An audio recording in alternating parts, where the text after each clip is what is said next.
প্রথমে রেড দিয়ে করেছি, তারপরে একটু হোয়াইট মিক্স করেছি, তারপরে আরেকটু হোয়াইট মিক্স করেছি, তারপরে আরেকটু হোয়াইট মিক্স করেছি। এভাবে করে করে নিচের দিকটাতে হাত দিয়ে শেড করে দিয়েছি। অ্যান্ড এটা খুব সুন্দর লাগছিলো, মানে আগে যেটা ইয়েলো দিয়ে করেছিলাম তার থেকেও এই জিনিসটা বেশি সুন্দর লাগছিলো। হোয়াইট ফ্লাওয়ারের মতনও কিন্তু রেড ফ্লাওয়ারও আমার পাঁচটাই তৈরি হয়েছিল। তো আমার সেভাবে ছেড়ে দিতে ভালো লাগছিলো না, তাই আমি আবার একটু খাটনি করার চেষ্টা করলাম।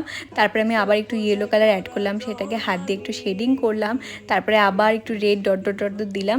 তো এত কিছু করার পরে ফুলগুলো যেন আরেকটু জ্যান্ত হয়ে গেছিলো, আরেকটু সুন্দর লাগছিলো দেখতে।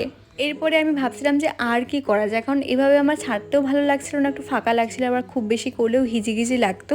তাই আমি ভাবি যে একদম ছাতার ওপরের দিকটা মাথার দিক থেকে কিছু লতা পাতা বের করি, কিছু ছোট ছোট দাগ টেনে তার মধ্যে ছোট ছোট পাতা ড্র করি, সেটাতে খুব সুন্দর লাগছিলো দেখতে। তোমরা নিজেরাই দেখতে পারছো।